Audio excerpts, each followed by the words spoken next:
No puedes tomar una decisión así, sumida por el dolor. Y menos el día del entierro de tu marido. Hija, necesitas pensarlo mejor. No quiero ese dinero. No quiero tener nada que ver con esa familia. Se portaron muy mal con Ildefonso y le llevaron a hacer lo que hizo. Ni siquiera sabes si fue un accidente, como dice el informe de la policía. Quizás solo resbaló. Que no, madre, que no. Que sé que se tiró la voluntad, siendo como si él mismo me lo hubiera dicho. Hija, no te dejes llevar por la intuición. Además, lo quieras o no, eras su esposa por ley. Y todo lo que le pertenecía a él ahora es tuyo. Créeme, su familia sufrirá más si lo aceptas que si lo rechazas. Es que no quiero ese dinero, madre. No quiero hacerme pasar el resto de mi vida por su viuda, como me he hecho pasar por su esposa. Suficientes mentiras he vivido, ya no quiero vivir una más. ¿Y no crees que también sería una mentira meterte en un convento? ¿Acaso crees que sería una vida más adecuada para ti? No lo sé, madre, no lo sé, no lo sé. Solo sé que no quiero seguir llevando la vida que llevo. Hija, tómate las cosas con más calma. Y piénsalo mejor, por favor. Camino, por lo que te conozco, no estás hecha para encerrarte en un convento. Y tampoco estaba hecha para la vida de esposa. Fui injusta con mi marido, ¿no? No supe hacerle feliz ni acompañarle. Él también te ocultó sus heridas de guerra.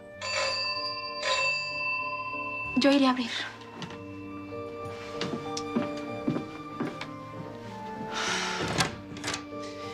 Camino, solo permite que te dé un consejo.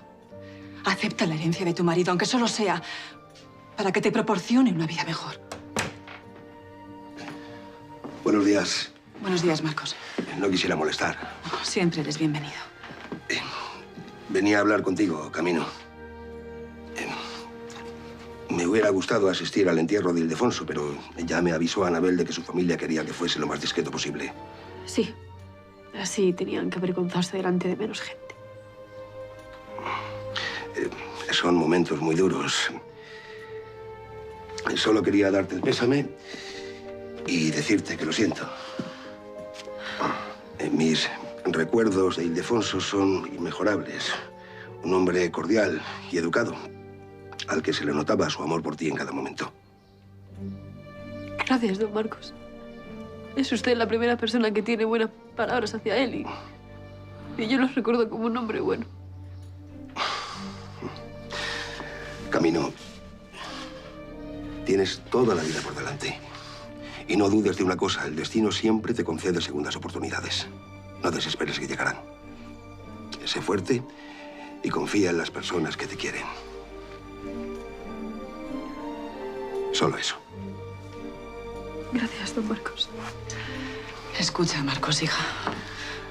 Te está diciendo con mejores palabras al final lo que todos pensamos. Sabe que nos tiene a mi hija y a mí para lo que haga falta. Gracias, Marcos. Bueno, yo tengo que marcharme al restaurante. ¿Vas a abrir el negocio al público? No, pero tengo asuntos pendientes. Voy a revisar el género, no se me vaya a estropear. ¿Me acompañas? Encantado.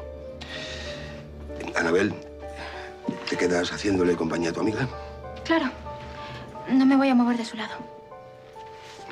Con Dios, hija. Con Dios, Camino.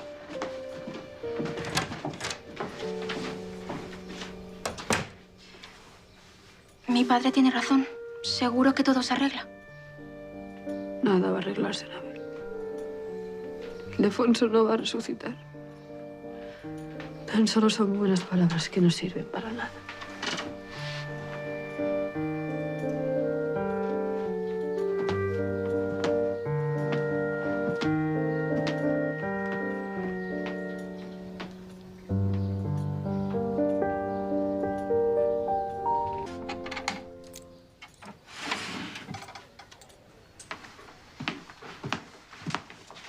A veces eres muy dura con tu madre.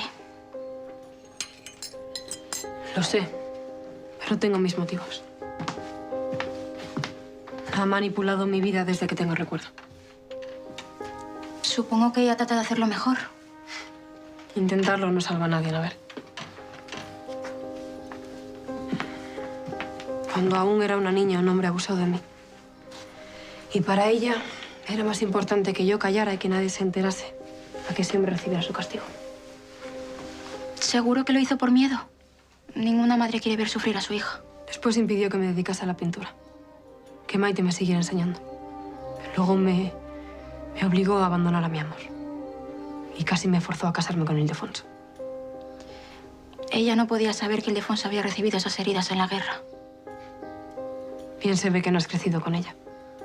Si no, no serías tan condescendiente. Doña Felicia no es santo de mi devoción, lo reconozco. Pero trato de entenderla. Lo único que hay que entender de ella es que es una persona egoísta. Que busca su beneficio, le da igual a quién perjudicar con tal de conseguirlo. Aunque sea su propia hija. Hasta su empeño en que no renuncie a la herencia de Ildefonso tiene como objeto final que ella pueda disfrutar también de su fortuna. Está siendo muy dura con tu madre. La conozco. He tardado tiempo. Pero ella no me engaña. Es un ser despreciable, del que más convendría alejarse. Mi padre parece enamorado de ella. No sé, quizás acaben compartiendo su vida. Entonces tendré que adaptarme. Tu padre quizás esté enamorado, pero ella no. Ella solo se ama a sí misma. Y si acaban juntos, acabará haciendo de tu padre un hombre infeliz. No sé cómo podría advertir de eso a mi padre. Da igual que la adviertas. Ella siempre consigue lo que quiere. No hay nada que pueda apartarla de sus propósitos. Entonces no sé qué puedo hacer. Nunca bajar la guardia. Y estar siempre pendiente de lo que puede hacer. Y si es posible, poner tierra de por medio. Siento hablar así de mi propia madre. Pero es lo que pienso.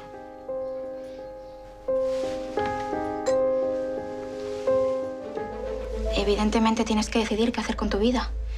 Pero me parece un disparate renunciar a la herencia de tu difunto esposo e ingresar en un convento. Es curioso. Mi madre me dice exactamente lo mismo. Te prohíbo que sigas pensando de esa forma. Tú a mí no me prohíbes nada, Anabel. Mejor le hubiera ido a ese muchacho muriendo en el frente. Por lo menos hubiera tenido un final más honorable. Y no le hubiera causado ningún trastorno a la familia Passamar. El daño no lo causó él. Fue Felicia la que obligó a su hija a casarse. ¿Puedo usar su teléfono? Está en su casa, llame lo que le haga falta. Operadora, me gustaría hablar urgentemente con alguien. Sí, escúcheme, por favor. Si hace unos días no daba usted... Encontré al amor de mi vida. ¿Quién era él? No era él. Me enamoré de una mujer. De Maite Zaldúa.